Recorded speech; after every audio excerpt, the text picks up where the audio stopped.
인생톡톡 시청자 여러분 안녕하세요. 저는 올해 40살이 된 강인경이라고 합니다. 친정엄마가 시장 한 모퉁이에서 평생 일구신 옷가게를 법인으로 키워 지금은 그 대표 자리에 앉아 있고 10년을 함께 산 남편과는 작년에 정리했습니다. 한때는 시집 식구들의 무리한 요구도 가족의 평화라는 이름으로 다 받아내던 그런 며느리였거든요. 그러다 친정엄마 발인 다음 날 아침 엄마 집 마당에서 트럭에 짐이 실리던 그 장면을 본 순간 제 안에서 무언가가 툭 끊어졌습니다. 오늘 그 이야기를 처음부터 들려드리려고 합니다. 이야기 시작 전 저희 채널을 구독해 주시면 오늘 하루 큰 행운이 가득하시길 빌겠습니다. 오늘 이야기 시작합니다. 빈소에는 저밖에 없었습니다. 영정사진 속 엄마는 작년 봄 새옷가게 간판 앞에서 환하게 웃고 계셨어요.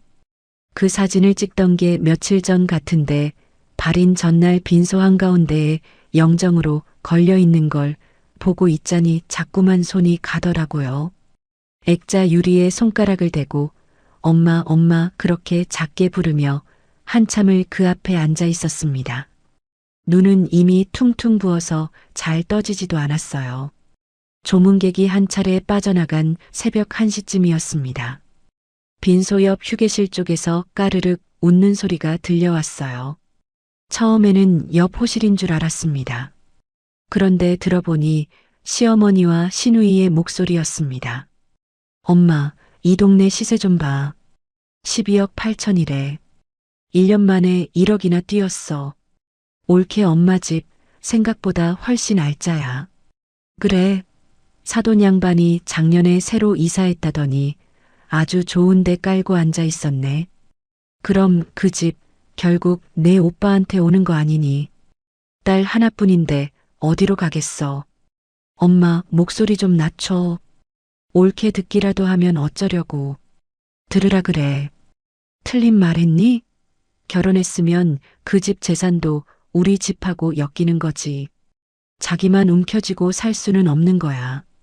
저는 휴게실 문 앞에 서서 한참을 그 자리에 굳어 있었습니다. 친정엄마 시신이 안치실에 누워 계신 그 시간에 사돈집 시세를 검색하고 계산기를 두드리고 계시더라고요. 곡소리는 단 한 번도, 정말 단 한 번도 나오지 않았습니다. 시어머니는 검은 한복 옷고름을 매만지며 어디 보자 대지가 몇 평이더라 그 말씀만 하고 계셨어요. 남편 이기석은 또 다른 쪽에서 명함을 돌리고 있었습니다. 형님, 저희 새 매장 다음 달에 엽니다. 꼭 한번 들러주십시오. 아, 이번에 장모님 일로 정신은 없는데 산 사람 일은 또 해야지요. 남편의 프랜차이즈 가맹점주들이 줄지어 빈소를 드나드는데 그 사람은 슬픈 기색 한 점 없이 명함을 주고받고 봉투를 받아 안주머니에 넣고 또 다른 손님을 맞이하더라고요. 봉투가 어찌나 많이 들어왔는지 양복 안쪽 주머니가 불룩하게 솟아 있었습니다. 장모상에 그 사람이 정성껏 챙긴 건 향도, 국화도, 술잔도 아니고 그 봉투들 뿐이었어요. 저는 그 광경을 보면서 며칠 전 새벽 일이 자꾸 떠올랐습니다. 엄마가 위독하시다는 병원 연락을 받은 건 새벽 4시였습니다. 하필 그날 그 사람은 새 매장 오픈 준비로 지방 출장을 가서 집에 없었어요. 옷을 챙겨 입고 차 키를 들고 막 현관으로 나가려는데 그 전날 저녁부터 우리 집에 와 주무시던 시어머니가 거실에서 갑자기 가슴을 부여잡고 쓰러지셨거든요. 아이고 가슴이야. 아가 나 죽겠다. 나 좀 봐라. 나 응급실 좀 데려가라. 저는 한순간 멈춰섰습니다. 친정엄마는 산소호흡기를 끼고 계셨고 시어머니는 우리 집 거실 바닥에서 가슴을 부여잡고 신음하고 계셨어요. 어느 쪽으로 가야 할지 머리가 새하얘졌습니다. 그 사람한테 전화를 걸었더니 받지도 않더라고요. 집의 어른이라고는 시어머니와 저뿐이었습니다. 시어머니를 그 바닥에 두고 친정으로 갈 수는 없었어요. 저는 떨리는 손으로 시어머니를 부축해서 응급실로 모셨습니다. 접수하고 검사 동의서 쓰고 결과 기다리고 그러는 사이에 친정 쪽 전화가 왔어요. 받지 못했습니다. 두 번째 전화도 받지 못했어요. 세 번째 전화를 겨우 받았을 때 엄마는 이미 가셨다는 말을 들었습니다. 검사 결과지를 받아든 시어머니는 거짓말처럼 멀쩡한 얼굴로 침대에서 일어났습니다. 아무 이상 없으니 댁에 가셔서 따뜻한 물 한 잔 드시고 쉬시면 된다고 의사가 그러더군요. 장례식장 복도에서 시어머니가 그 일을 두고 한 말이 잊히지가 않습니다. 자판기에서 율무차를 뽑아 들고는 하품을 하면서 그러시더라고요. 아유, 그래도 검사 한번 싹 받아봤으니 됐다. 사람 일 모르는 거야. 나도 몸 챙겨야지. 너도 알잖니? 나 작년부터 가슴이 좀 그랬다. 저는 입술을 꽉 깨물었습니다. 우리 엄마는 영정사진이 되어 빈소에 걸려 있는데 이 어른은 자판기 앞에서 율무차를 마시며 하품을 하고 계신 거예요. 그제야 알았어요. 새벽에 그 발작은 진짜가 아니었구나. 며느리를 곁에 묶어두려고 사돈 임종 자리에 못 가게 하려고 만들어낸 쇼였구나. 왜 하필 그 새벽이었을까? 그 생각이 머릿속에서 떠나질 않았어요. 발인은 다음 날 아침이었습니다. 화장장 앞 대기실에서 엄마의 관이 들어가는 순간 저는 다리에 힘이 풀려 그 자리에 주저앉을 뻔했습니다. 누가 뒤에서 어깨를 부축해 주었으면 좋겠다 싶었어요. 그런데 그 순간 시어머니가 제 옆으로 다가오시더니 어깨에 손을 얹지도 않고 팔짱을 끼고 그러시더라고요. 인경아, 죽은 사람 붙잡고 있어봐야 달라질 거 없다. 산 사람은 살아야지. 너도 정신 차리고 내 말 좀 들어. 어머님, 지금은 엄마 마지막 길이에요. 지혜 결혼식 다음 주잖니. 예단비 그쪽에서 계속 말 나온다. 너 친정 정리될 때까지 기다릴 시간 없어. 네가 먼저 입금해. 빨리. 어머님, 지금 그 말씀을 여기서 하시는 거예요? 그래, 지금 해야지. 그럼 언제 하니? 어차피 너희 친정 정리되면 그 돈으로 다 메울 거잖아. 친정 돈이라고 그렇게 선 긋지 마라. 말문이 막혔습니다. 엄마관이 화구로 들어가는 그 자리에서 시어머니는 시누이 예단비 이야기를 꺼내고 계셨어요. 마치 마트에서 우유 한 통 사오라는 듯 너무도 당연하게요. 저는 아무 말도 못하고 고개만 끄덕였습니다. 그게 그때까지 제가 살아온 방식이었거든요. 좋은 게 좋은 거다. 일단 넘기자. 다투면 나만 손해다. 그렇게 10년을 살아왔습니다. 엄마의 유골함을 가슴에 안고 차에 올라타려는데 그 사람이 차 트렁크 옆에서 누군가와 통화를 하고 있더라고요. 저는 처음에 가맹점주랑 통화하는 줄 알았어요.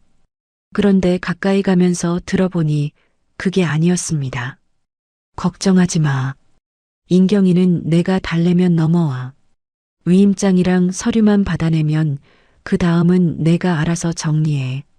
명의든 잔금이든 문제없어. 며칠만 참아. 지금 거의 다 왔어. 저는 멈춰섰습니다. 유골함을 아는 채로요. 손끝이 갑자기 차가워졌어요. 그 사람은 제가 가까이 온 걸 보고 황급히 전화를 끊더니 평소처럼 다정한 표정을 지으며 그러더라고요. 왔어? 차 키 줘. 내가 운전할게. 당신 오늘 정신없잖아. 이런 건 내가 챙겨야지. 저는 차 키를 그 사람에게 건네면서 처음으로 의심이라는 단어를 떠올렸습니다. 10년 동안 한 번도 의심해 본 적이 없는 사람이었거든요. 그런데 그 짧은 통화에 묻어있던 그 말투, 위임장이라는 단어, 며칠만 더 기다리라는 그 목소리가 자꾸만 가슴 한쪽에 박혔습니다. 집에 도착해서 저는 엄마의 유골함을 거실 작은 탁자에 모셔두고 친정집 서류를 정리하려고 가방을 챙겼습니다. 상속 절차며 등기 이전이며 알아봐야 할 것들이 산더미였거든요. 그런데 그 사람이 그러더라고요. 내가 할게. 당신 지금 제정신 아니잖아. 재산세고 공과금이고 상속 서류고 내가 하루면 정리해. 당신은 그냥 누워있어. 괜히 건드렸다가 일 더 키우지 말고. 내가 할 수 있어. 엄마 일이야. 또 고집부리네. 부부 사이에 내일이 어디 있어. 처가 일은 사위가 나서는 게 더 깔끔해. 당신은 감정 앞세우지 말고 내 말 들어. 그 사람은 안방 화장대 위에 놓아둔 친정엄마 인감 케이스를 슬그머니 자기 가방에 넣었습니다. 등본, 상속 관련 서류 봉투도 같이요. 저는 그 모습을 거실 소파 모서리에서 가만히 지켜봤습니다. 평소 같으면 그래, 알아서 해 하고 넘겼을 거예요. 그런데 그날은 달랐습니다. 화장장 트렁크 옆에서 들었던 그 통화한 토막이 자꾸만 머릿속에서 울렸거든요. 위임장, 명의, 잔금, 며칠만 더. 저는 그 사람이 가방 지퍼를 닫는 모습을 지켜보면서 입가에 옅은 미소까지 지어 보였습니다. 응, 그래. 당신이 해줘. 어디까지 하는지 한번 보려고. 말은 그렇게 했지만 그 순간부터 저는 그 사람을 더 이상 10년 함께 산 남편으로 보지 않았던 것 같아요. 무언가 단단히 잘못 돌아가고 있다는 걸 그제야 정말로 느꼈거든요. 다음 날 아침 저는 침대에서 눈을 떴습니다. 머리가 깨질 듯 아프고 손끝이 차가웠어요. 그래도 일어나야 한다고 생각했습니다. 엄마의 빈집을 그대로 둘 수가 없었거든요. 유품도 정리해야 하고 옷가게 직원들한테도 연락해야 했어요. 거실로 나와 보니 그 사람이 식탁에 앉아 노트북을 두드리고 있더라고요. 저를 보더니 환하게 웃었습니다. 일어났어? 더 누워있지.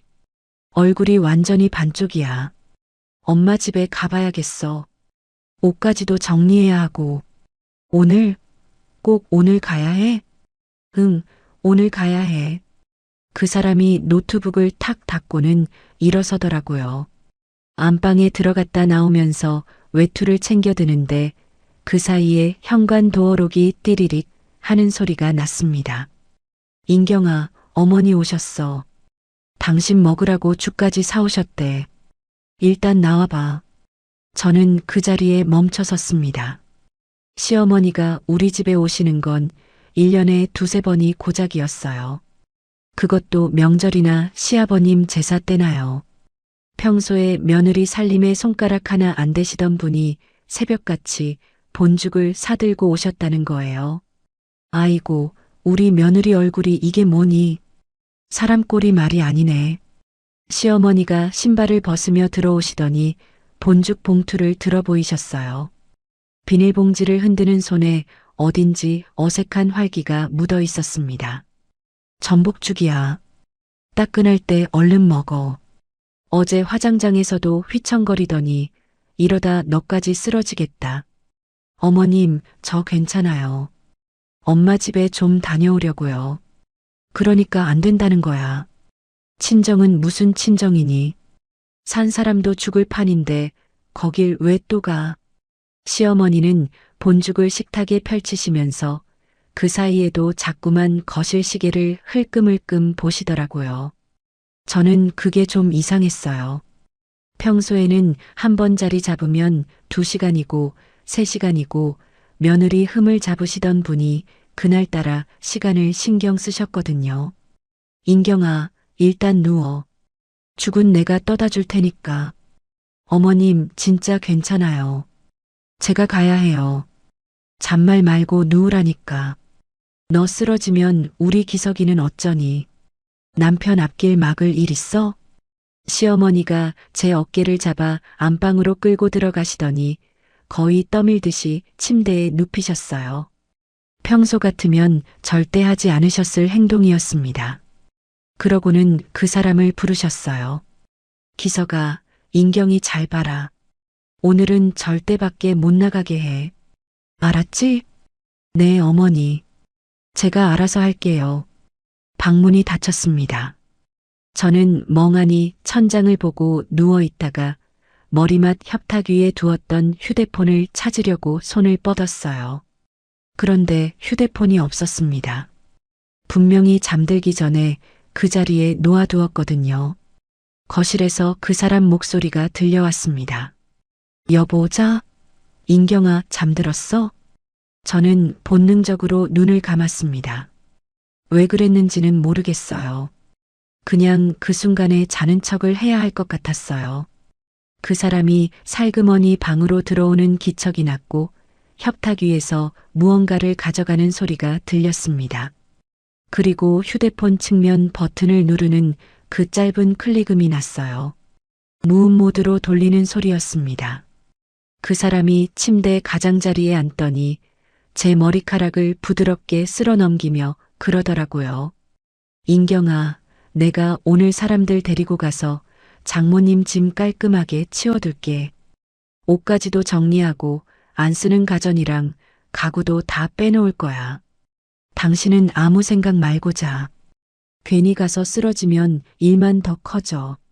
저는 자는 척을 하면서 호흡을 천천히 골랐습니다. 그 다정한 목소리가 이상하게 그날따라 너무 무겁게 느껴졌어요. 10년을 살면서 그 사람이 내가 알아서 할게라고 했던 순간을 저는 다 기억합니다. 그 말 뒤에는 항상 청구서가 따라왔거든요. 신용카드 한도 초과, 가맹점주 환불 분쟁, 신우이차 할부, 시아버님 제사상 비용 다 그 사람이 알아서 한다고 했던 것들이었습니다. 그날도 알아서 하겠다고 했어요. 그것도 친정엄마 짐을요. 방문이 다시 살그머니 닫히고 잠시 뒤 현관 도어록 소리가 났습니다. 시어머니 발걸음, 그 사람 발걸음, 두 사람이 동시에 나가는 소리였어요. 저는 눈을 떴습니다. 천장의 등이 흐릿하게 보였습니다. 침대에서 일어나 협탁 서랍을 열어봤어요. 휴대폰이 그 안에 들어 있었습니다. 그 사람이 안 보이는 대로 치워둔 거였어요. 화면을 켜보니 알림이 가득했습니다. 무음으로 돌려놓은 상태였고요. 저는 천천히 휴대폰을 내려놓고 침대 머리맡에서 업무용 태블릿을 꺼냈습니다.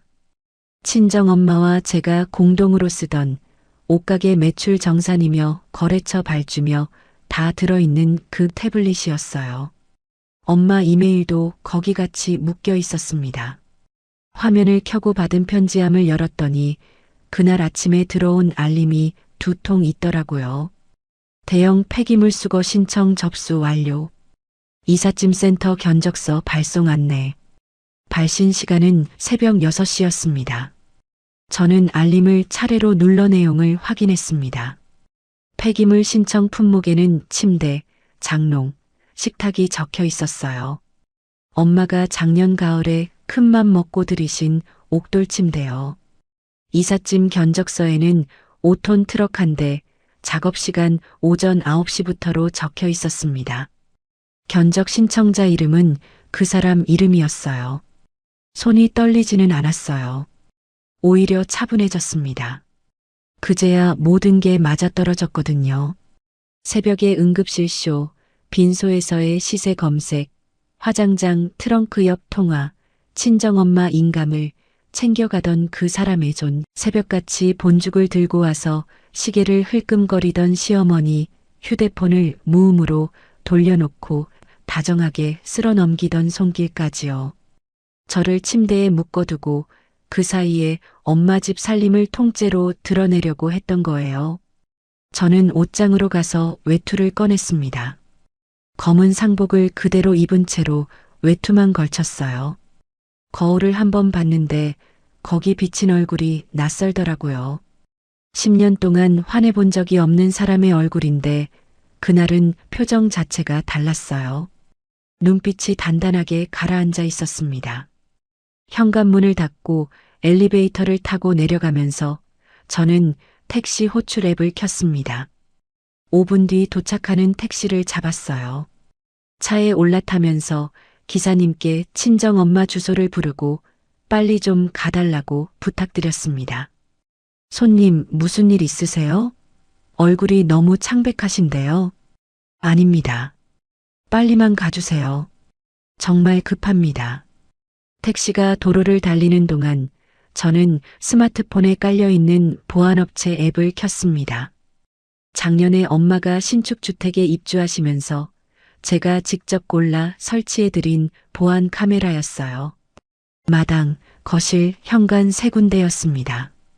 엄마 혼자 사시니까 걱정돼서요. 마당 카메라를 먼저 띄웠어요. 화면이 켜지자마자 저는 숨을 멈췄습니다. 5톤짜리 이삿짐 트럭이 마당 한가운데에 들어와 있었어요. 짐칸 문이 활짝 열려 있었고요. 트럭 옆에는 인부 2명이 박스를 옮기고 있었습니다. 화면 한쪽에서는 시어머니가 팔짱을 끼고 서서 무어라 지시하고 계셨어요. 저는 화면을 손가락으로 옆으로 밀어 현관 카메라로 넘겼습니다. 그 순간 시누이가 도어록 앞에 서서 비밀번호를 누르고 있었어요. 손가락이 미끄러지지도 않고 망설이지도 않고 자연스럽게요. 205. 엄마 생신 날짜였습니다.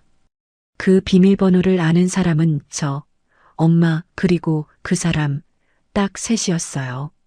시어머니께도 시누이께도 알려드린 적이 없었습니다. 남편 체면을 세워주려고 처가 일은 사위가 챙겨야 한다는 그 사람 말에 그래, 당신도 알고 있어야지 하고 알려준 그 번호였어요. 그 번호가 시누이 손가락 끝에 그대로 옮겨가 있더라고요. 도어록이 띠리릭 하고 열리면서 시누이가 자기 집에 들어가듯 신발을 벗어 던지고 거실로 들어가는 장면이 화면에 잡혔습니다. 거실 안쪽으로 들어간 시누이는 휴대폰으로 옥돌 침대를 찍더니 누군가에게 사진을 전송하더라고요. 저는 택시 기사님께 다시 부탁드렸어요. 기사님, 죄송한데 조금만 더 빨리 가주실 수 있을까요? 정말 급한 일이에요. 네, 손님. 최대한 빨리 가보겠습니다. 택시가 신호를 2번 더 지나가고 친정엄마 동네에 들어섰습니다. 골목 어귀에서 내렸어요. 트럭이 마당에 서 있으니 골목 안까지 차가 들어갈 수 없었거든요. 저는 운동화 끈을 한 번 더 당겨 매고 천천히 골목을 걸어 올라갔습니다. 엄마의 신축 주택 앞에 도착했을 때 대문은 활짝 열려 있었습니다. 마당 안쪽으로 5톤 트럭이 그대로 서 있었고 짐칸은 이미 절반쯤 채워져 있었어요. 거실 통창 너머로 인부들이 옥돌 침대 매트리스를 들고 나오는 모습이 보였습니다. 거실 안쪽에는 그 사람이 시어머니와 함께 서서 무어라 손짓을 하고 있었고요. 저는 대문 앞에 잠시 멈춰 섰습니다. 손가락이 차갑게 식은 채로 한 호흡을 길게 내쉬었어요. 그리고 마당 안으로 한 걸음 내디뎠습니다. 마당 안에 발을 들이는 순간 엄마가 큰맘 먹고 장만하셨던 수입 냉장고가 바로 눈앞에 있었습니다. 양문형의 키가 저보다 큰 그 냉장고요. 인부 2명이 그걸 들것에 실어서 막 트럭 쪽으로 옮기던 참이었어요. 그 옆으로는 엄마가 작년 가을에 들이신 옥돌 침대가 분해되어 매트리스, 프레임, 돌판이 따로따로 트럭 짐칸에 차곡차곡 실리고 있었습니다. 500만 원짜리였어요. 엄마가 평생 시장 옷가게에서 모으신 돈으로 무릎이 아프시다며 큰 마음 먹고 들이신 침대였습니다. 들이시던 날 저한테 전화하셔서 인경아 엄마 이제 진짜 호강한다 그러셨거든요. 그 침대의 돌판이 인부들 손에 들려 트럭 짐칸으로 사라지는 걸 저는 마당 한가운데에 서서 보고 있었어요. 거실 통창 너머에서 시어머니 목소리가 들려왔습니다. 이봐요. 거기 그 냉장고 조심해요. 흠집 하나라도 나면 안 돼. 이거 우리 지혜의사 집안 혼수로 들어갈 거야. 괜히 흠잡히면 그쪽에서 뭐라 한다고. 2번씩 감쌀까요? 2번? 아니, 3번 감싸요. 모서리도 다 맞고. 우리 사돈댁이 강남 의사 집안이야. 보는 눈이 얼마나 까다로운데. 저는 마당을 가로질러 거실 안으로 들어갔습니다. 거실 한가운데에 시어머니가 팔짱을 끼고 서 계셨어요. 그 옆 안마의자에는 시누이가 다리를 꼬고 앉아 종이컵에 든 커피를 홀짝이고 있었고요. 작년 어버이날에 제가 사드린 안마의자였습니다. 시어머니께도 똑같은 걸 한 대 사드렸어요. 그런데 그날은 그 안마의자가 친정엄마 집 거실 한복판에 와 있더라고요. 시누이가 저를 보더니 놀란 기색도 없이 그러더라고요. 옳게 왔네. 잘하더니 벌써 깼어? 너희들 지금 뭐 하는 거야? 뭐 하긴. 짐 정리하지. 오빠가 치우라며. 옳게는 쉬라던데 왜 굳이 왔어? 시어머니가 그제야 천천히 고개를 돌리시더니 저를 위아래로 훑어보셨어요. 검은 상복 위에 외투를 걸친 며느리를 보시고도 표정 하나 바뀌지 않으시더라고요. 왔냐? 누워있으랬더니 왜 기어 나왔어? 어머님, 이거 다 뭐예요? 지금 당장 내려놓으세요. 내가 넣으라 했니? 왜 와서 일을 키워?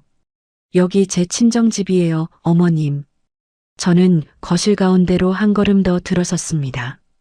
인부들이 잠시 손을 멈추고 저와 시어머니를 번갈아 쳐다보더라고요.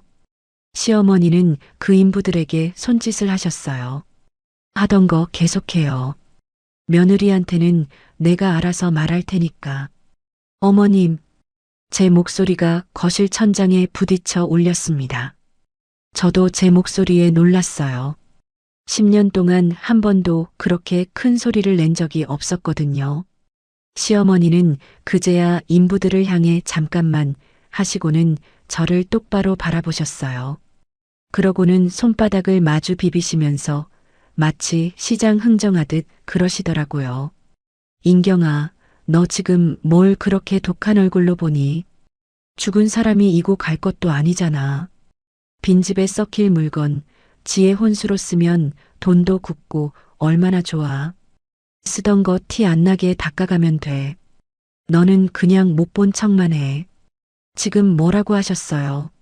아니, 내 친정은 딸 하나뿐이잖아. 어차피 이 살림 다 너한테 올 거고, 너는 우리 기석이랑 부부고, 그럼 결국 우리 집안 물건이나 마찬가지지. 내가 남의 걸 가져가니? 엄마의 향내가 채 가시지도 않은 빈집 거실에서 시어머니는 망자의 물건을 시집가는 딸 혼수로 돌리는 게 가장 합리적인 절약이라고 진심으로 믿고 계셨어요. 사람으로서가 아니라 가구로서요. 친정엄마도 저도요. 안마의자에 앉아있던 시누이가 종이컵을 흔들면서 끼어들었어요. 옳게, 왜 그렇게 예민해? 나 결혼하잖아. 어차피 오빠 덕에 편하게 살았으면 이런 건 좀 도와줄 수 있는 거 아니야? 뭐? 솔직히 말해서 옳게 친정에서 해준 게 뭐가 있어. 우리 오빠가 다 떠안고 살았잖아. 이제 와서 엄마 물건 하나 못 준다는 건 너무 치사하지. 저는 그 말이 어디서 나온 건지 몇 초 동안 이해를 못했어요. 결혼할 때 신혼집 전세금 절반을 친정엄마가 보태주신 걸 시누이도 분명히 알고 있었거든요. 그런데 그 자리에서 친정엄마 거실 한가운데에서 그 모든 게 다 그 사람이 해준 걸로 둔갑하고 있었습니다. 저는 천천히 숨을 골랐어요. 그리고 시어머니를 향해 똑바로 말씀드렸습니다. 어머님, 기석 씨가 뭐라고 했든 상관없어요. 이 집 물건은 제 허락 없이는 한 점도 못 가져가세요. 그건 절도예요. 시어머니 얼굴이 그제야 굳어졌어요. 콧방귀를 한번 뀌시더라고요. 절도? 며느리가 시어머니한테 절도? 네가 지금 누구 앞에서 법을 들먹여. 법이죠, 어머님. 이건 집안일로 덮을 일이 아니에요. 엄마가 딸 시집살이 편하라고 보태주는 거라 생각해. 그게 며느리 도리야. 너는 우리 집에 시집 온 지 10년이 됐는데도 아직 도리 하나를 모르니. 시어머니가 한 걸음 다가오시더니 손바닥으로 제 어깨를 거칠게 밀쳐내셨어요. 평소 키도 작으신 분이 어디서 그런 힘이 나오는지 제가 비틀거리며 뒤로 한 걸음 물러설 정도였습니다. 그러는 와중에 시어머니 팔꿈치가 옆에 서 있던 인부의 팔을 툭 쳤어요. 그 인부는 마침 거실장 위에 놓여있던 도자기 스탠드를 옮기던 참이었습니다. 엄마가 결혼하실 때 외할머니께 받으셨다는 백자 받침에 한지를 씌운 그 스탠드요. 옷가게가 어렵던 시절에도 절대 팔지 않고 거실에 두셨던 거였습니다. 엄마는 그 스탠드 불을 켜놓고 시장에서 가져온 옷들을 다림질하시곤 했어요. 인부 손에서 그 스탠드가 미끄러져 바닥에 떨어졌습니다. 쨍그랑 하는 소리가 거실에 한참 울렸어요. 저는 그 자리에 굳어섰습니다. 깨진 도자기 조각이 거실 마룻바닥 위에 흩어졌어요. 받침이 세 조각으로 갈라져 있었고 한지 갓은 찌그러져 굴러갔습니다. 시어머니는 그 깨진 조각을 흘끗 내려다보시더니 혀를 끌끌 차셨어요. 아유, 됐다. 어차피 가져갈 물건도 아니었어. 낡아 빠진 거 깨진 김에 치워버려.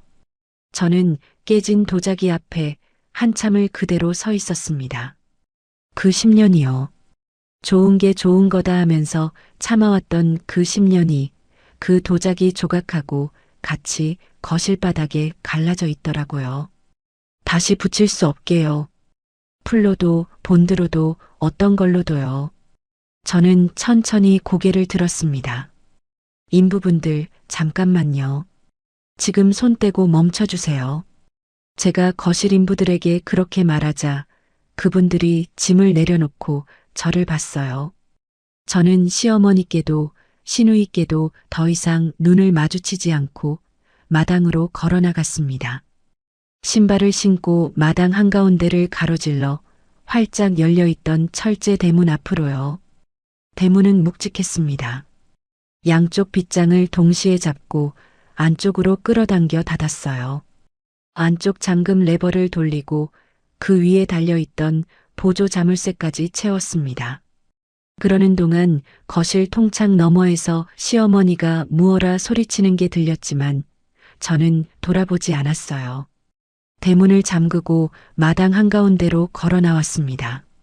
트럭 짐칸을 한번 올려다보고 거실 안쪽도 한번 쳐다보고요. 그러고는 외투 주머니에서 휴대폰을 꺼냈습니다. 손가락이 흔들리지 않았어요. 평소에는 ATM 비밀번호 누르는 손도 떨던 사람인데 그 순간만큼은 거짓말처럼 차분해졌습니다. 세 자리만 누르면 됐어요. 112. 네, 112입니다. 무슨 일이십니까? 신고하려고 전화드렸습니다.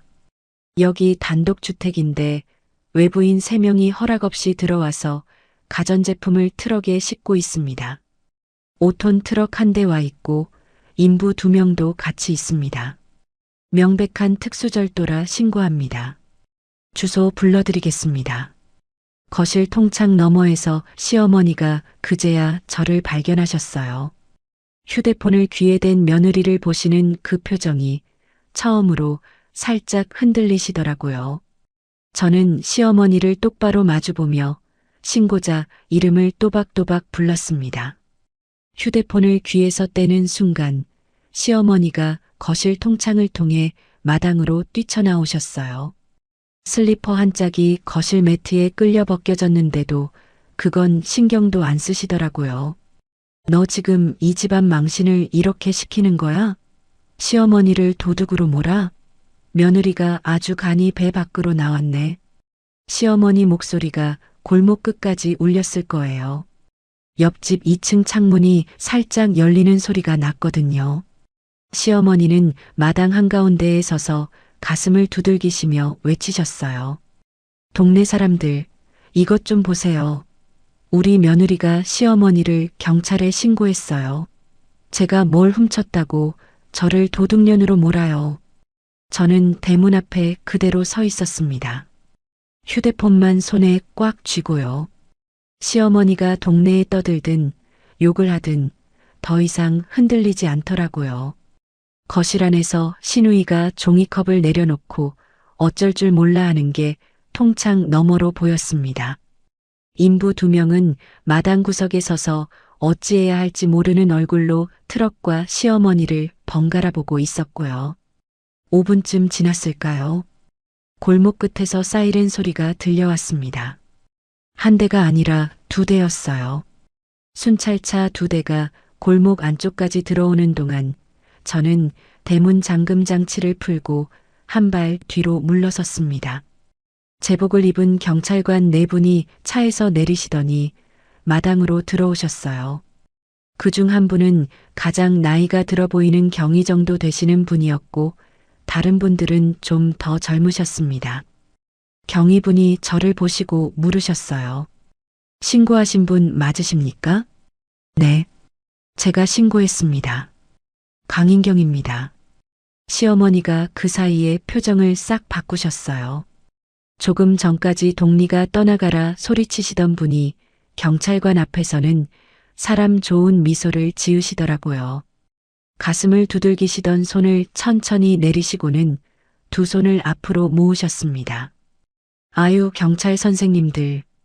이거 다 오해예요. 가족끼리 짐 좀 옮기던 건데 우리 며느리가 어머니 돌아가신 충격 때문에 제정신이 아니라서요. 괜히 헛걸음하시게 해서 죄송해요. 경위분이 시어머니를 한번 보시고 다시 저를 보셨어요. 이분이 신고자분 가족이십니까? 제 시어머니예요. 하지만 이 집 가족은 아닙니다. 저는 외투 안주머니에서 꺼내둔 서류 봉투를 그분께 건넸습니다. 가족관계 증명서, 등기부 등본, 친정엄마 사망진단서, 그리고 단독 상속인임을 확인해주는 서류였어요. 발인 다음 날 들고 나올 줄은 몰랐지만 그 사람이 안방 화장대에서 인감을 빼돌리는 걸 본 순간부터 가방에 따로 챙겨두었던 것들이었습니다. 경위분이 서류를 천천히 넘겨보시더라고요. 이 집 명의자는 돌아가신 어머님이고 현재 단독 상속인은 신고자분으로 확인됩니다. 네. 저 말고 이 집에 들어와서 물건을 가져갈 권한이 있는 사람은 없습니다. 시어머니도 시누이도 제 남편도요. 시어머니가 그 말에 다시 발끈하셨어요.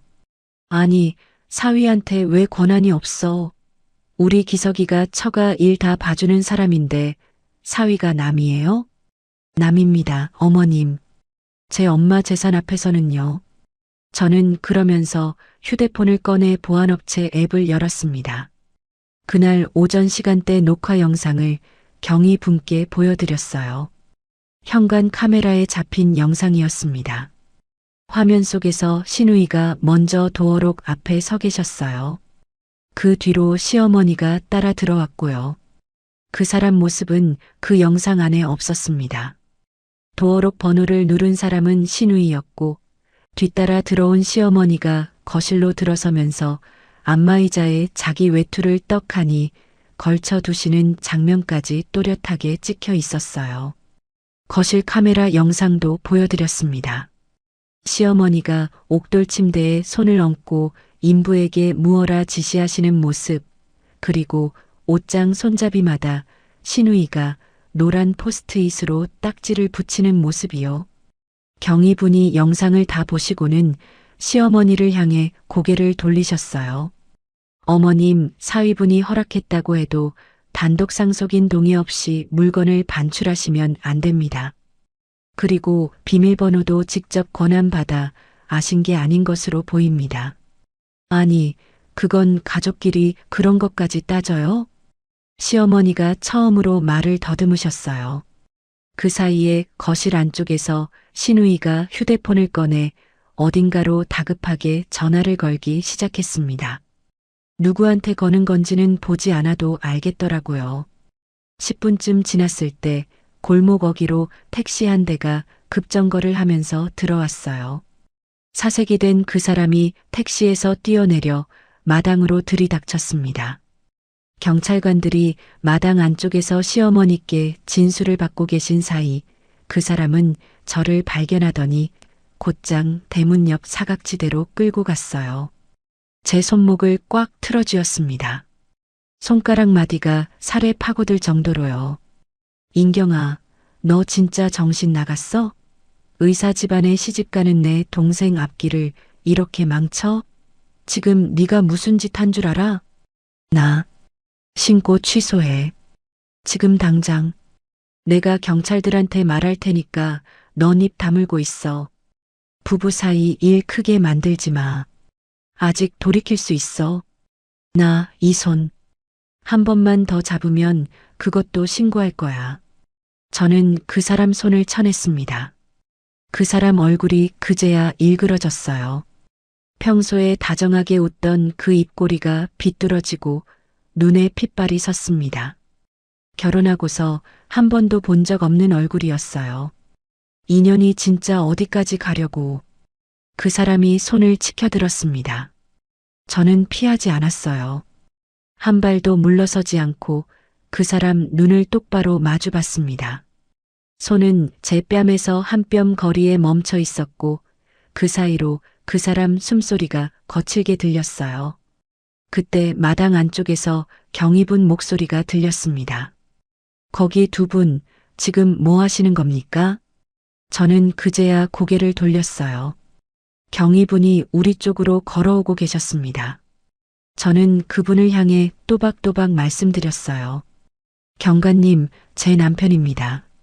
신고 취소하라고 협박했고 제 손목을 잡고 이쪽으로 끌고 왔습니다.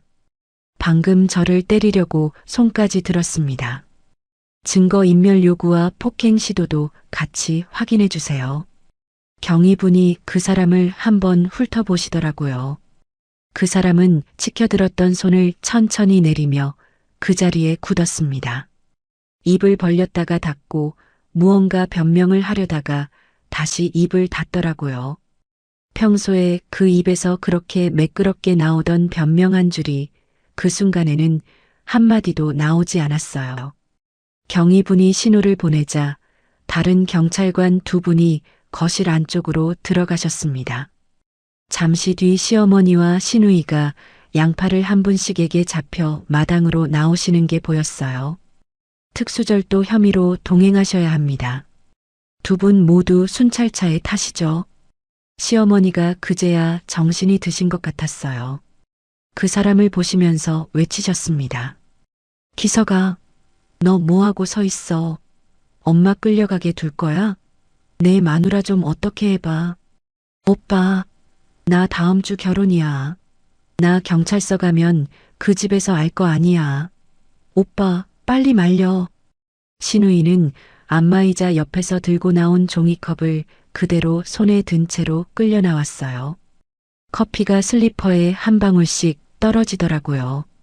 두 분 다 순찰차 뒷좌석에 구겨 타시면서 차 유리창 너머로 그 사람을 향해 살려달라고 울부짖으셨어요. 그 사람은 마당 한가운데에 멍하니 선 채로 자기 어머니가 순찰차에 실려가는 모습을 보고만 있었습니다. 인부 두 분은 그 와중에 짐칸에 실어놓은 가구를 다시 마당에 내려놓기 시작하셨어요. 옥돌 침대 돌판, 냉장고, 식탁, 의자, 옷장 문짝까지요. 작업비는 안 받겠다고, 죄송하다고, 모르고 왔다고 연신 고개를 숙이시면서요. 순찰차 두 대가 골목을 빠져나가고 나서 마당에는 저와 그 사람, 그리고 어지럽게 흩어진 집만 남았습니다. 그 사람이 한참 뒤에 입을 떼더라고요. 인경아, 우리 얘기 좀 하자. 이건 진짜 당신이 오해한 거야. 저는 그 말이 다 끝나기도 전에 등을 돌렸습니다. 거실로 들어가 신발을 벗고 곧장 현관도어로 앞으로 갔어요. 관리자 모두 비밀번호를 누르고 등록된 모든 사용자 비밀번호를 삭제했습니다. 그러고는 새로운 번호를 등록했어요. 엄마 생신도 아니고 결혼기념일도 아니고 그 누구도 추측할 수 없는 숫자로요. 설정 완료라는 안내 음성이 들렸습니다. 저는 도어록 화면이 다시 꺼지는 걸 잠시 바라봤어요. 거실 마룻바닥에는 깨진 도자기 스탠드 조각이 그대로 흩어져 있었습니다. 저는 그 옆에 무릎을 꿇고 앉아 조각을 하나씩 손바닥에 모았어요. 그 어떤 본드로도 다시 붙일 수 없을 만큼 잘게 갈라져 있었는데도 그날만큼은 한 조각도 버리지 않았습니다. 그 긴 세월이 그 깨진 도자기처럼 다시는 붙지 않을 거였거든요. 저는 두 손에 도자기 조각을 모은 채로 거실 한가운데에 한참을 앉아 있었습니다. 거실 마룻바닥에 한참을 앉아 있다가 저는 도자기 조각을 거실 탁자 위에 가지런히 모아두고 자리에서 일어났습니다. 그 사람이 왜 그렇게 새벽같이 짐을 치우려고 했는지, 왜 처가 서류를 그렇게 서둘러 가방에 챙겼는지 그 이유를 알아내야겠다는 생각이 들었거든요. 엄마의 안방 서재로 갔어요. 그 사람이 처가 세금 관리한다는 핑계로 노트북을 두고 다니던 곳이었어요. 책상 위에는 친정엄마 옷가게 거래처 명함첩이 그대로 있었고 그 옆에 작은 소형 금고가 놓여 있었습니다. 비밀번호는 엄마가 평소 저한테 알려주신 거였어요. 엄마 출생연도 끝 두 자리와 제 출생연도 끝 두 자리를 나란히 붙인 네 자리 숫자였습니다. 금고 문이 열리는 순간 안에 있던 서류 봉투들이 한꺼번에 쏟아졌어요. 저는 그것들을 하나씩 들춰봤습니다. 옷가게 사업자 등록증, 매입세금 계산서, 엄마 보험증권, 정기예금 통장이 정리되어 있었어요. 익숙한 것들이었습니다. 그런데 맨 아래 칸 서랍 밑바닥에 손이 닿는 순간 무언가 단단한 게 만져졌어요. 이중 바닥이었습니다. 손톱으로 모서리를 살짝 들어 올리니 얇은 판이 통째로 빠지더라고요. 그 아래 공간에 검은 가죽 다이어리 한 권과 USB 두 개가 들어 있었습니다. 다이어리 표지에는 그 사람 프랜차이즈 본사 로고가 박혀 있었어요. 저는 다이어리를 펼쳤습니다. 손글씨로 정리된 회계 장부였어요. 날짜별로 매출이 적혀 있는데 한쪽 페이지에는 친정엄마 옷가게 상호가 적혀 있고 그 아래에 한 달 매출이 적혀 있었습니다. 그리고 그 옆 페이지에는 같은 날짜에 다른 법인 이름이 적혀 있고 매월 2천만 원씩 돈이 흘러들어간 내역이 빨간 펜으로 동그라미 쳐져 있었어요. 법인 이름은 처음 보는 거였습니다. 검색해보니 그 사람이 작년에 본인 단독 명의로 차린 유령법인이더라고요. 사무실 주소는 강남구 어느 오피스텔이었고 등록된 직원은 0명이었어요. 저는 가게 매출 정산표를 태블릿으로 띄워 다이어리와 한 줄씩 맞춰봤습니다. 5년치 데이터였어요. 매달 친정엄마 옷가게에서 실제로 들어온 매출 중 2천만 원 정도가 빠져나가 그 유령법인 계좌로 흘러들어가고 있었습니다. 5년이면 12억이 넘는 돈이었어요. 엄마가 시장에서 그 추운 새벽마다 가게 셔터를 올리시면서 모은 돈이었습니다. 저는 한참을 그 자리에 굳어 있었어요. 손이 떨리지는 않았는데 명치 한가운데가 차가워지더라고요. 다음은 USB 두 개였습니다. 노트북에 꽂아보니 첫 번째 USB에는 사진과 영상이 잔뜩 들어 있었어요. 모르는 여자였습니다. 20대 후반쯤 되어 보이는 젊은 여자가 그 사람과 같이 호텔 라운지에서 와인을 마시는 사진, 강원도 풀빌라에서 찍은 사진, 명동 모 브랜드 매장에서 가방을 들어 보이며 웃는 사진까지요. 두 번째 USB에는 강남구 어느 고급 오피스텔 임대차 계약서가 PDF로 들어 있었습니다. 보증금 5억, 월세 350만 원, 임차인은 그 여자 이름이었어요. 보증금을 입금한 계좌는 그 사람 유령법인 계좌였습니다. 저는 노트북을 천천히 닫고 책상 모서리에 양손을 짚고 한참을 서 있었어요. 그러고는 친정엄마가 저랑 같이 쓰시던 업무용 PC를 켰습니다. 옷가게 매출 정산하시던 그 컴퓨터요. 그 사람이 처가 세금 자료 관리한다며 클라우드 동기화를 해놨던 그 컴퓨터였습니다. 클라우드 폴더를 열어보니 그 사람 차량 블랙박스 음성 백업 파일이 같이 동기화돼 있더라고요. 본인도 모르게요. 처가 PC라고 신경을 안 쓴 거였습니다. 최근 파일을 하나 열었어요. 2달 전 날짜, 강남 어느 오피스텔 지하 주차장에서 녹음된 음성이었어요. 여자 목소리가 먼저 들렸습니다. 오빠, 그 장모님 아프시다며. 신축주택, 그거 얼마짜리야? 한 12억 정도. 오빠, 그거 장모님 가시면 어떻게 되는 거야? 와이프 단독 상속이야? 응. 무남 동료니까. 그럼 그거 그냥 두면 안 되지. 팔아서 정리해야지. 오빠가 알아서 잘해줄 거지? 내 목도 챙겨주는 거지? 낄낄거리는 그 사람 목소리가 음성 파일에서 흘러나왔습니다. 걱정 마. 와이프는 내가 알아서 한다고 했잖아. 위임장 한 장만 받아두면 다 정리돼. 저는 그 자리에서 마우스를 멈췄어요. 화장장 트렁크 옆에서 들었던 그 통화한 토막의 원본이 그 음성 파일 안에 그대로 들어있더라고요. 그 사람이 누구한테 그 말을 하고 있었는지, 며칠만 더 기다리라는 게 누구를 향한 말이었는지 그제야 다 들어맞았어요.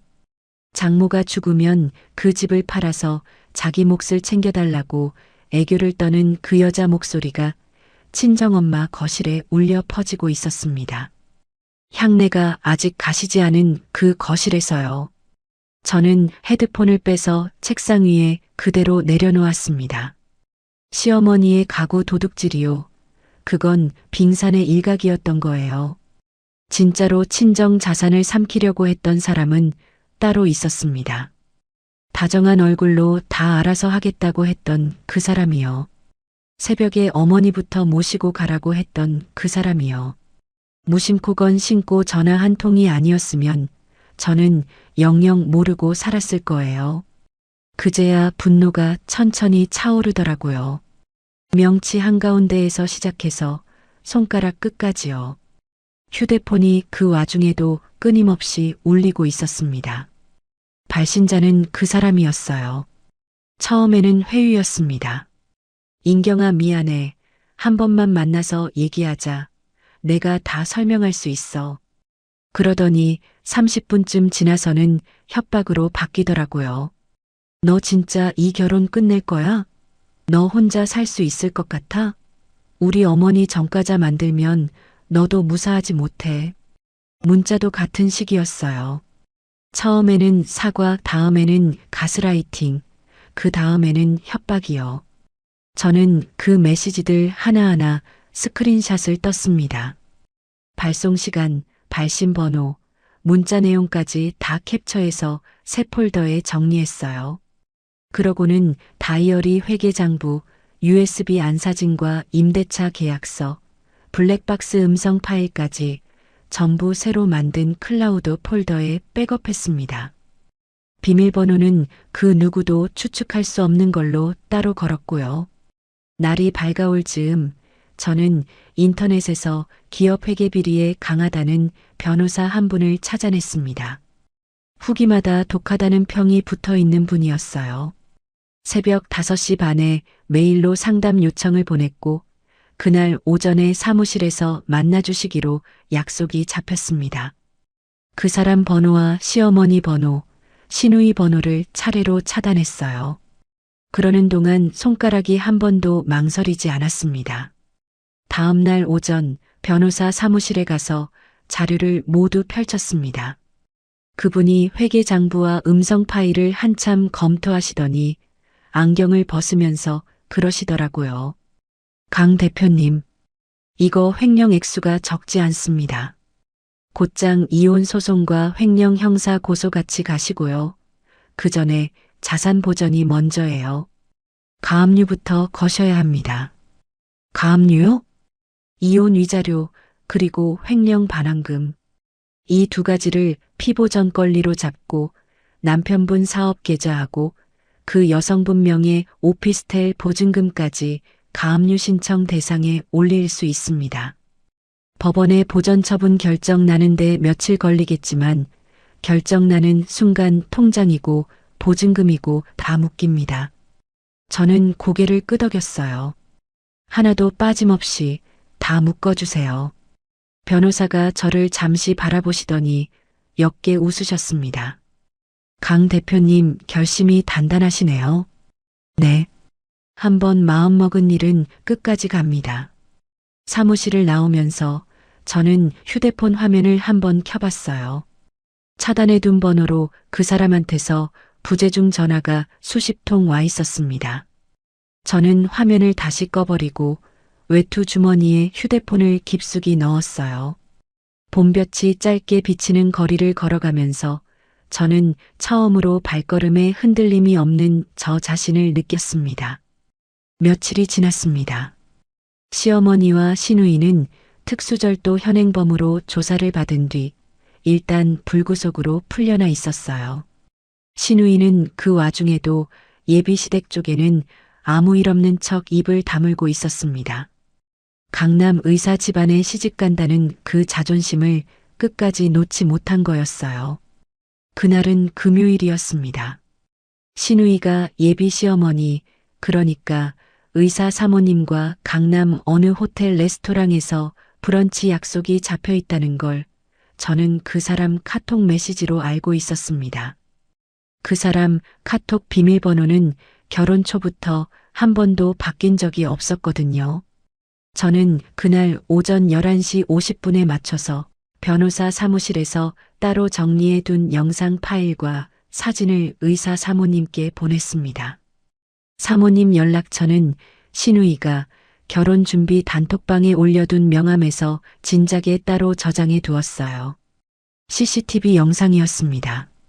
시누이가 도어록 비밀번호를 자연스럽게 누르고 들어가는 장면, 시어머니가 옥돌 침대 위에서 인부에게 손짓하시는 장면, 시누이가 노란 포스트잇으로 옷장 손잡이마다 딱지를 붙이는 장면까지요. 거기에 경찰 신고 기록과 입건 사실 확인서까지 PDF로 첨부했습니다. 메시지는 짧게 한 줄만 적었어요. 안녕하세요. 강인경입니다. 댁의 며느리 될 분 집안 소식 전해드립니다. 전송 버튼을 누르고 휴대폰을 식탁 위에 엎어놨어요. 나중에 들은 이야기지만 사모님은 그 메시지를 12시 정각 시누이가 파스타 첫 입을 막 넘기는 그 순간에 받으셨다고 합니다. 영상을 1분쯤 재생하시다가 본인 남편한테 전화를 받으셨대요. 의사 선생님은 이미 어디선가 그 일을 들으셨는지 전화로 도둑놈 집안과 사돈을 맺을 생각이냐며 사모님께 호통을 치셨다고 합니다. 사모님 얼굴이 사색이 되어 자리에서 일어났대요. 그러고는 그 자리에서 물컵을 들어 시누이 얼굴에 끼얹으셨다고 합니다. 근본 없는 절도범 집구석에서 자란 게 어디서 우리 집을 넘봐. 레스토랑 안다른 손님들이 다 그 광경을 봤다고 해요. 사모님은 그 한마디를 남기시고는 발레 파킹 맡긴 차를 도로 빼서 그대로 강남을 빠져나가셨고 시누이는 파스타 접시 앞에서 물에 젖은 채로 한참을 앉아 있었답니다.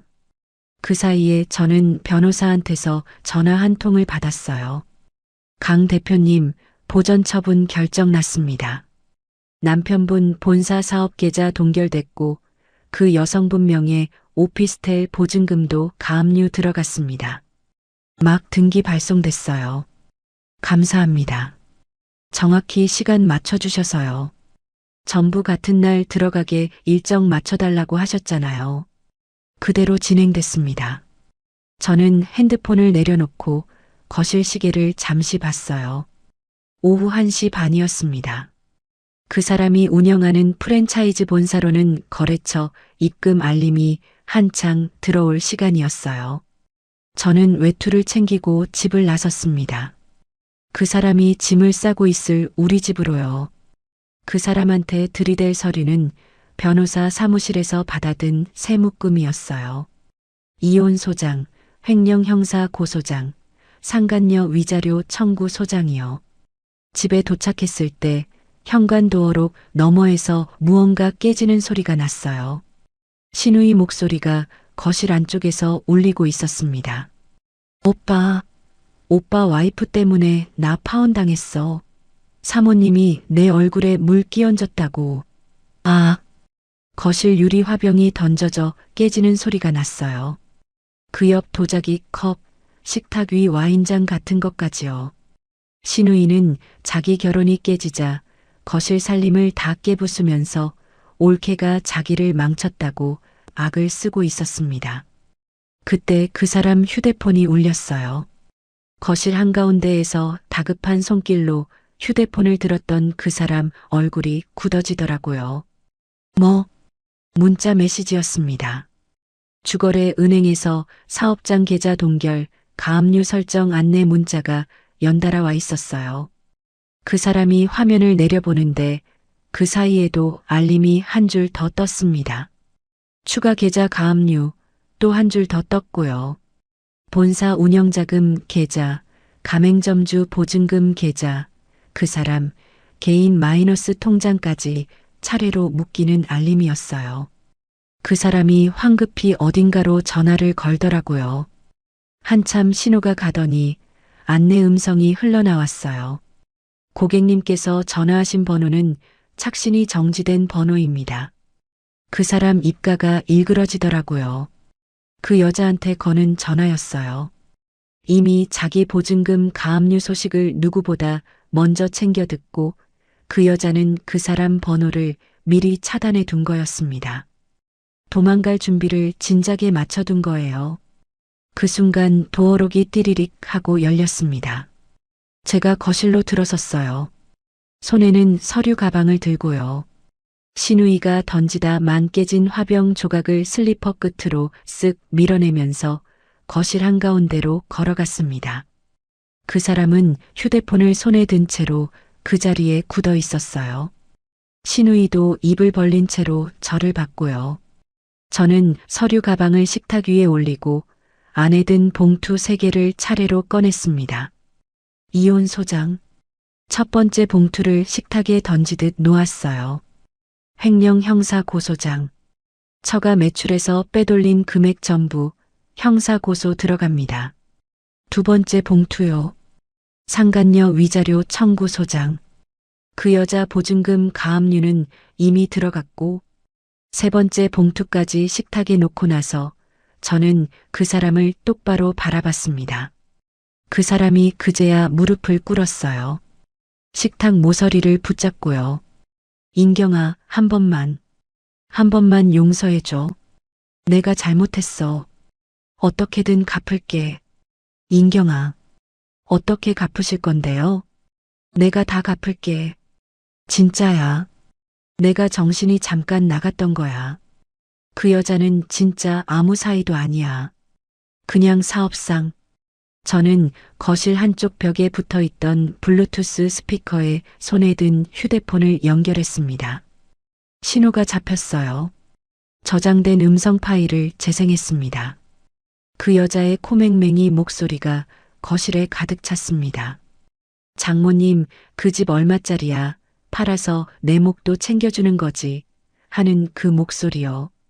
그리고 그 위에 겹쳐서 들리던 그 사람 낄낄거리는 웃음소리와 와이프는 내가 알아서 한다는 그 말까지요. 그 사람이 무릎을 꿇은 그대로 얼굴을 양손에 묻었어요. 신우이는 깨진 유리 조각이 발에 박혔는데도 알지 못한 채로 그 자리에 풀썩 주저앉았고요. 저는 스피커 음량을 최대로 올려두고 음성이 거실 끝까지 다 울리도록 기다렸습니다. 마지막 한 줄이 끝나고 정적이 흐를 때까지요. 그러고는 식탁 위 봉투 3개를 가지런히 정돈하고 그 옆에 짧게 메모지 한 장을 올려두었습니다. 내일 아침까지 이 집에서 전부 나가세요. 그 한 줄만 적었어요. 저는 등을 돌리고 현관 쪽으로 걸어갔습니다. 그 사람이 무릎으로 기어서 제 발목을 붙잡으려 했지만 저는 한 번도 돌아보지 않았어요. 도어록 너머로 그 사람과 신우이의 울음소리가 한참 들렸지만 그 소리는 더 이상 제 안에 어떤 흔들림도 만들지 못하더라고요. 한 달이 지났습니다. 그 사람 본사는 거래처 대금 미납이 쌓이면서 가맹점주들이 줄소송을 걸기 시작했어요. 가압류로 사업 계좌가 묶여 있으니 임금도 못 주고 식자재 입금도 못하고 매장마다 셔터가 하나씩 내려가더라고요. 어디서부터 손을 써야 할지 본인도 모르겠다고 변호사가 그 사람 사무실 쪽 상황을 정리해 와서 알려주셨어요. 그 와중에 그 사람이 마지막으로 찾아간 곳이 그 여자 오피스텔이었답니다. 강남 그 고급 오피스텔이요. 도어록을 눌러도 안 열려서 관리사무소까지 가서 사정사정한 끝에 마스터키로 문을 열어달라 했는데 안에 들어가 보니 텅 비어 있었다고 합니다. 명품 가방도 옷도 신발도 보석도 한 점 남김없이요. 그 여자가 며칠 전에 트럭을 한 대 부르더니 짐을 다 빼서 어디론가 갔다고 옆 호수에 사는 분이 알려주셨다고 합니다. 그 사람한테 남은 건 사인 아나님대차 계약서 사본 한 장하고 옷장 모서리에 떨어진 그 여자 머리카락 몇 가닥뿐이었대요. 그 사람이 그 자리에서 무릎을 꿇고 한참을 그러고 있었다고 옆 호수분이 나중에 변호사한테 진술해 주셨어요. 그 무렵 시어머니 형사 재판도 열렸습니다. 시어머니는 초범이라서 벌금형 정도로 끝날 거라고 생각하셨던 것 같아요. 그런데 CCTV 영상이 너무 명백했어요. 단독 상속인 동의 없이 도어록을 누르고 들어가 가전에 딱지를 붙이고 트럭에 짐을 싣던 그 모든 장면이요. 거기에 제가 변호사를 통해 제출한 엄벌 탄원서까지 더해지니까 죄질이 무겁다는 판단이 나왔다고 합니다. 판사가 판결문에서 그러더라고요. 망인의 유품을 빈집에서 무단으로 반출하려 한 점, 단독 상속인을 협박하고 거짓말로 묶어둔 점이 죄질을 가중한다고요. 징역형 집행유예 2년이 선고됐습니다. 시어머니, 그날부터 전과자가 되셨어요. 평생 시장통 사돈 며느리라고 무시하시던 분이요.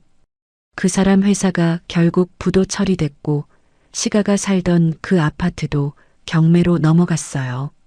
세 식구가 일주일 안에 짐을 빼야 한다는 통보를 받았다고 들었습니다. 그분들이 옮겨간 곳이 서울 외곽 어느 다세대 주택 반지하라고 변호사 사무소 직원이 알려주더라고요. 햇볕 한 자락 안 드는 방 2칸짜리 집이라고요. 그 반지하 집에서 매일 밤 큰 싸움이 났답니다. 옆집 분이 경찰을 부른 적도 여러 번 있다고 해요. 신우이가 파혼의 충격으로 술을 입에 대기 시작했는데 그게 그냥 한두 잔이 아니라 매일 소주 한 병씩이었다고 합니다. 취해서는 시어머니한테 매달려서 이게 다 엄마 욕심 때문에 이렇게 됐다고 엄마가 그 집에 가지 말자고 했으면 내가 의사 사모님 며느리가 됐을 거 아니냐고 그렇게 울고 짐승처럼 싸웠다고 해요. 시어머니는 시어머니대로 가슴을 두들기시면서 통곡하셨다고 합니다. 시장통 사돈이라 우습게 봤더니 결국 자기가 전과자가 됐다고 자기가 그 며느리 마음 한 번만 더 살폈으면 이렇게까지는 안 됐을 거라고요. 그 이야기를 전해 듣는데 엄마 거실에서 그날 시어머니가 하셨던 말이 자꾸 귓가에 떠올랐어요. 죽은 사람이 이고 갈 것도 아니고 망자의 물건을 두고 그렇게 말씀하시던 분이 이제는 햇볕 한 줌 가져갈 데 없는 반지하 사리가 되어 가슴을 치고 계셨습니다. 결국 이고 갈 게 아무것도 없는 사람은 그날의 우리 엄마가 아니라 그분이셨던 거예요. 그 사람은요, 일용직 배달 기사가 됐다고 합니다. 본인 명의로 된 차도 사무실도 통장도 다 동결돼서 가져갈 게 없으니까 어느 배달 대행 업체에 들어가서 낡은 오토바이 한 대를 빌려 일하기 시작했대요. 그 잘 나가던 프랜차이즈 본사 대표가 이제는 헬멧 쓰고 보온 가방 메고 골목길을 누비는 신세가 된 거예요. 비 오던 어느 저녁이었습니다. 저는 친정엄마 신축주택 거실에서 새로 들여놓은 책상 앞에 앉아 옷가게 법인 등록 서류를 검토하고 있었어요. 그러던 중에 마당 카메라에서 알림이 떴습니다. 외부 움직임 감지요. 화면을 켜보니 대문 앞에 한 남자가 서 있더라고요. 비를 쫄딱 맞은 채로요. 배달 보온 가방을 등에 맨 채 낡은 오토바이를 도로변에 세워두고 대문 앞에 그렇게 서 있었습니다. 그 사람이었어요. 그 사람은 그 자리에서 무릎을 꿇었습니다. 비가 점점 더 굵어지는데도요. 인터폰을 한번 누르더니 응답이 없으니까 그냥 무릎을 꿇은 채로 한참을 그러고 있더라고요. 옷도 머리카락도 운동화도 다 젖었습니다. 그 모습을 거실 화면으로 보면서 저는 책상에 두 손을 올린 채 그대로 앉아 있었어요. 좋은 게 좋은 거다 하던 옛날의 저였으면 우산 한 자루 들고 나가줬을지도 몰라요. 잠깐 들어와서 몸이라도 말리라고 말했을지도 모르고요. 그런데 그날의 저는 화면 속 빛 속에 무릎 꿇은 그 사람을 그저 가만히 바라봤습니다. 거실 마룻바닥에 놓인 깨진 도자기 조각을 모아둔 작은 상자가 시야 한 구석에 들어왔어요. 그 조각을 다시 붙일 수 없는 것처럼 그 사람도 다시 제 안으로 들어올 수 없는 사람이 되었거든요. 20분쯤 지나니까 그 사람이 천천히 일어났어요. 비틀거리면서요. 오토바이 시동을 걸고 골목을 빠져나가는 모습이 화면에 잡혔습니다. 저는 그제야 책상에서 손을 떼고 다시 서류를 펼쳤어요. 며칠 뒤 이혼 조정 기일이 잡혔습니다. 법정 안에 그 사람이 수척한 몰골로 들어왔습니다. 양복은 입었지만 셔츠 깃이 누렇게 변색돼 있었고 면도도 하지 않은 얼굴이었어요. 변호인도 없이 혼자였습니다. 더 이상 변호사 수임료를 댈 돈도 없었던 거예요. 제 변호사가 가져온 자료가 박스 2개 분량이었습니다. 5년치 회계장부, 유령법인 거래 내역, USB 안사진과 영상, 임대차, 계약서, 블랙박스 음성 파일 전부였어요. 그 사람은 한 줄도 반박하지 못했습니다. 입을 몇 번 때려다가 그때마다 변호사가 짚어내는 증거 앞에서 다시 다물기를 반복했어요. 판사가 판결문을 읽기 전에 그 사람한테 한 번 더 물었습니다. 피청구인, 이 증거 자료에 대해 다투실 부분 있으십니까? 없습니다. 판사 목소리가 또박또박 법정에 울렸어요. 본 재판부는 피청구인의 유책 사유를 100% 인정합니다. 처가 자산 횡령에 대한 전액 반환과 최고액 위자료 지급을 명합니다. 그 사람이 의자에 앉은 채로 고개를 푹 숙였습니다. 어깨가 한번 떨리는 게 보이더라고요. 저는 그 모습을 옆자리에서 바라보면서 처음으로 마음 한쪽이 잔잔해지는 걸 느꼈어요. 법정을 나오면서 저는 그 사람과 한 번도 눈을 마주치지 않았습니다. 그 사람도 저를 부르지 않았고요. 복도 끝에 다다랐을 때 뒤에서 누군가 흐느끼는 소리가 들렸어요. 저는 돌아보지 않고 그대로 법원 정문을 향해 걸어나갔습니다. 봄볕 같은 게 잠시 비치더라고요. 짧지만 분명히요. 해가 한번 바뀌었습니다. 그 사이에 많은 일이 정리됐어요. 법원에서 송달된 최종 이혼 판결문과 횡령 반환 확정 결정문이 우편함에 도착했고 저는 그 서류들을 친정엄마 신축주택에 새로 들여놓은 금고 안에 차곡차곡 정리해 넣었습니다. 비밀번호는 엄마 생신과 제 생일에서 각각 숫자를 따와 새로 조합해 만들었어요. 그 누구도 풀 수 없게요. 봄이 오면서 가장 먼저 한 일은 엄마의 시장 옷가게를 정리하는 거였어요. 사실 정리라기보다는 옮기는 일이었습니다. 엄마가 평생 일구신 그 가게를 그대로 두기엔 시장 한 모퉁이라는 공간이 너무 좁아진 거였거든요. 저는 옷가게를 법인으로 등록하고 시장 안 작은 점포는 본점으로 남겨두면서 인근 큰 거리에 새 쇼룸을 열기로 했습니다. 엄마가 그동안 아름아름 거래해 오시던 도매처, 그리고 제가 따로 정리해둔 온라인 판매 채널이 다 살아 있었어요. 그것들을 한 군데로 모아 법인 쇼핑몰을 만들었습니다. 디자인부터 발주, 배송, 정상까지 제가 직접 라인을 짜면서요. 평생 누군가 짜놓은 살림에 맞춰 살았던 사람한테 시스템을 처음부터 끝까지 직접 만드는 일이 그렇게 재미있는 줄 그제야 알았습니다. 오픈 당일이었어요. 새 쇼룸 앞에 빨간 리본이 길게 걸려 있었고 그 앞에 시장 상인분들 20분 남짓이 모이셨습니다. 엄마와 30년 가까이 옆가게 하시던 분, 길 건너 분식집 사장님, 시장 골목 끝 신발 가게 사장님까지요. 다들 엄마 살아계실 때 한 번씩은 우리 옷가게 들러서 차 한 잔씩 하시던 분들이었습니다. 저는 그날 처음으로 정장을 차려입었어요. 평소에 입던 헐렁한 티셔츠나 카디건이 아니라 어깨선이 또렷한 진회색 정장에 단정한 구두였습니다. 거울 앞에 서서 옷매무새를 한번 확인했는데 거기 비친 얼굴이 또 낯설더라고요. 1년 전 발인 다음 날 거울 앞에 섰던 그 얼굴하고는 또 다른 얼굴이었어요. 그날은 분노로 단단했다면 그날은 그냥 단단했습니다. 옆 가게 이모님이 가위를 건네주시면서 그러시더라고요. 인경아, 너 엄마 닮았다. 너희 엄마도 가게 처음 열던 날 이렇게 야무진 얼굴이셨어. 고맙습니다, 이모님. 고맙긴 뭘 고마워. 너희 엄마 살아계셨으면 오늘 제일 좋아하셨을 거다. 저는 가위를 들고 리본 앞에 섰습니다. 시장분들이 박수를 치고 옆에 새로 채용한 직원들이 휴대폰을 들어 사진을 찍고 있었어요. 카메라 셔터 소리가 한번 길게 났고 저는 천천히 가위를 오므렸습니다. 리본이 양쪽으로 떨어졌어요. 축포가 터지고 새 쇼룸의 통유리 문이 활짝 열렸습니다. 그 안에 엄마가 평생 좋아하시던 옅은 미색 톤의 옷이 마네킹마다 단정하게 입혀져 있었어요.